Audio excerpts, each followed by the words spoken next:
Coba bayangkan ini, sebuah dinasti yang udah berkuasa selama 300 tahun, sebentar lagi akan runtuh. Ratu terakhirnya, Cleopatra, udah nggak punya jalan keluar. Tapi daripada menyerah, dia memilih takdirnya sendiri. Dia memakai pakaiannya yang paling megah, dan saat para penjaga akhirnya mendobrak masuk, mereka cuma menemukan keheningan. Sang ratu terbaring tak bernyawa di sofa emasnya, tetap agung bahkan dalam kematian. Kematiannya itu bukan sekedar akhir dari satu kehidupan loh, tapi akhir dari sebuah era. Nah, ini adalah kisah tentang jatuhnya sebuah kerajaan besar yang lahir dari mimpi Alexander Agung. Sebuah cerita tentang perpaduan budaya, intrik kekuasaan, dan pertaruhan nekat seorang ratu. Jadi, pertanyaan dasarnya adalah gimana ceritanya semua ini bisa terjadi? Bagaimana sebuah dinasti yang kelihatannya kuat banget bisa berakhir dengan cara seperti ini? Untuk menemukan jawabannya, kita perlu memutar waktu jauh sebelum Cleopatra lahir, ke momen ketika seorang penakluk legendaris pertama kali menginjakkan kaki di Mesir. Oke, kita mulai dari akhir dulu. Cleopatra. Dia itu bukan sekedar ratu biasa. Dia adalah hasil akhir dari sebuah eksperimen budaya yang berjalan selama 300 tahun. Hidupnya itu seperti sebuah pertunjukan sirkus, di mana dia harus jago menyeimbangkan diri antara dua dunia yang sangat-sangat berbeda. Oke, coba kita bedah ya. Di lubuk hatinya, Cleopatra itu keturunan Yunani Makedonia. Tapi dia tahu betul siapa rakyatnya. Jadi dia bangun kuil, dia hormati dewa-dewi Mesir, dan ini nih kuncinya. Dia benar-benar belajar bahasa Mesir, sesuatu yang para pendahulunya aja nggak peduli. Tapi begitu berhadapan dengan Roma, dia berubah jadi ratu Helenistik yang cerdas dan kosmopolitan. Kemampuannya buat ganti topeng inilah yang jadi sumber kekuatannya. Nah, sekarang, ayo kita putar waktu mundur 300 tahun. Jauh sebelum Cleopatra, ada penakluk lain yang datang ke Mesir dan mengubah segalanya. Nah, disinilah letak perbedaannya. Bangsa Persia datang sebagai penakluk yang sombong, meremehkan tradisi lokal dan akibatnya mereka dibenci setengah mati. Alexander, wah, dia jauh lebih cerdik. Dia nggak datang untuk menaklukkan, tapi untuk membebaskan. Dia menghormati dewa-dewa Mesir, menampilkan diri sebagai Firaun yang sah, dan rakyat Mesir pun menyambutnya dengan tangan terbuka. Ini bukan sekedar penaklukan militer, ini adalah permainan politik yang jenius. Dan ini dia tantangan terbesar mereka. Para penguasa baru ini harus memecahkan teka-teki gimana caranya jadi dua jenis raja sekaligus.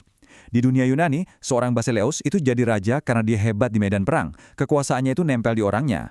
Tapi di Mesir, seorang Firaun itu perwujudan ilahi dari tanah Mesir itu sendiri. Kekuasaannya terikat sama sungai Nil. Nah, konflik antara konsep raja penakluk dan raja dewa inilah yang akan menghantui dinasti ini selama 300 tahun. Waktu Alexander meninggal, kerajaannya langsung pecah. Para jenderalnya saling sikut buat berebut kekuasaan. Dan Ptolemy, yang ngincer Mesir, melakukan sesuatu yang gila banget. Dia membajak prosesi pemakaman Alexander, mencuri jenazahnya, dan membawanya kabur ke Mesir. Ini adalah kudeta propaganda yang luar biasa. Dengan memiliki jasad sang penakluk, Ptolemy seolah-olah ngirim pesan yang jelas. Akulah pewarisnya, Mesir ini milikku. Ini langkah jenius lainnya. Kamu punya orang Yunani dan orang Mesir, gimana caranya biar mereka merasa jadi bagian dari satu kerajaan? Gampang, ciptakan dewa baru yang bisa mereka sembah bareng-bareng. Lahirlah Sarapis. Bagi orang Yunani dia kelihatan seperti Zeus, tapi bagi orang Mesir dia punya simbol-simbol dewa Osiris. Brilian. Ini bukan cuma soal agama, ini adalah alat politik untuk membangun bangsa baru dari dua budaya lama. Dengan fondasi yang kokoh, dinasti ini siap memasuki masa keemasannya. Dan di pusat dari semua itu, mereka membangun sebuah kota yang akan menjadi keajaiban dunia kuno, Alexandria.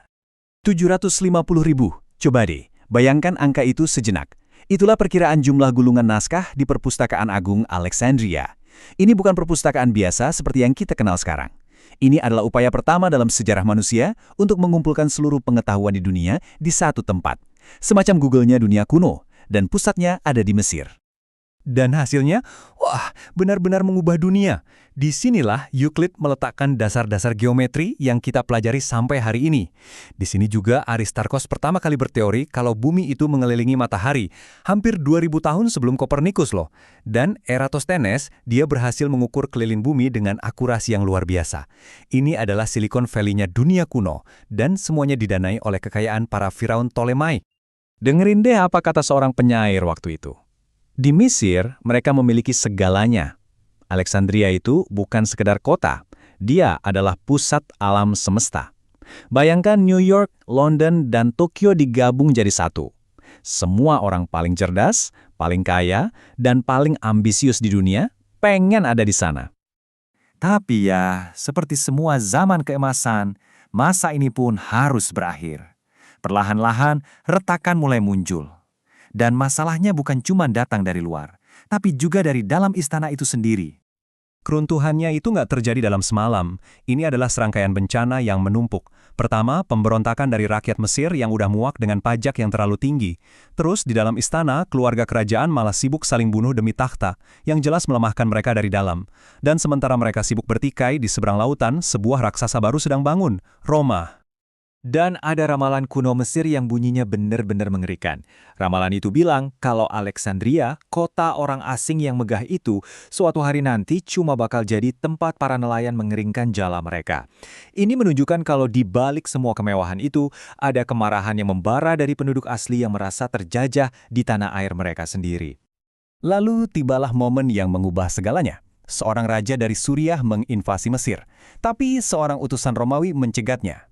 Tanpa pasukan, cuma dengan sebuah tongkat, dia menggambar lingkaran di pasir mengelilingi sang raja dan berkata, "Sebelum kamu melangkah keluar dari lingkaran itu, kasih saya jawaban untuk senat." Dan sang raja mundur. Pesannya sangat jelas, aturan main sudah berubah, Roma adalah bosnya sekarang. Kemerdekaan Mesir saat itu hanyalah ilusi. Nah, inilah dunia yang diwarisi oleh Cleopatra, bukan kerajaan emas para pendahulunya, tapi sebuah kerajaan yang sedang sekarat, terjepit antara pertikaian internal dan bayangan Roma yang makin hari makin besar. Disinilah kejeniusan Cleopatra benar-benar bersinar. Dia tahu persis cara mainnya. Di depan rakyat Mesir, dia adalah Firaun yang saleh, membangun kuil, dan menghormati dewa-dewa mereka. Tapi di depan para jenderal Romawi, dia adalah ratu Helenistik yang terpelajar, setara dengan mereka, pewaris Alexander Agung. Identitas ganda ini bukan sekedar sandiwara, itu adalah senjatanya untuk bertahan hidup. Dan jangan salah ya, hubungan cintanya yang legendaris dengan Caesar dan Mark Antony itu bukan sekedar kisah romantis, itu adalah geopolitik tingkat tinggi. Dia menggunakan pesonanya sebagai senjata untuk mengikat orang-orang terkuat di Roma pada tujuannya, melindungi Mesir agar tidak dicaplok. Ini adalah pertaruhan yang sangat-sangat berisiko, di mana hadiahnya adalah kelangsungan hidup kerajaannya. Tapi pertaruhan itu gagal total. Puncaknya adalah donasi Alexandria, di mana Mark Antony secara terbuka menghadiahkan wilayah-wilayah Romawi kepada Cleopatra dan anak-anak mereka. Di Roma, berita ini meledak seperti bom. Propaganda lawannya langsung menggambarkannya sebagai pengkhianat yang diperbudak oleh ratu asing. Batas kesabaran sudah dilewati. Perang sekarang tidak bisa dihindari lagi. Pertarungan terakhir terjadi di laut, di Actium. Armada Octavianus, yang nantinya jadi Kaisar Agustus, menghancurkan lebur angkatan laut Antony dan Cleopatra. Kekalahan itu mutlak, impian 300 tahun dinasti Ptolemaic tenggelam bersama kapal-kapal mereka hari itu. Jadi kita kembali lagi ke pertanyaan awal kita. Apakah Cleopatra seorang penggoda yang menghancurkan kerajaannya? Atau, apakah dia seorang pemimpin brilian yang melakukan semua yang dia bisa untuk menyelamatkan Mesir dari cengkraman Roma yang memang tak terelakkan? Mungkin, pada akhirnya, dia adalah keduanya, penguasa terakhir dari sebuah dinasti agung yang harus berhadapan dengan kekuatan terbesar yang pernah ada di dunia kuno. Sebuah akhir yang tragis, namun tak terlupakan, dari sebuah kisah sepanjang 300 tahun.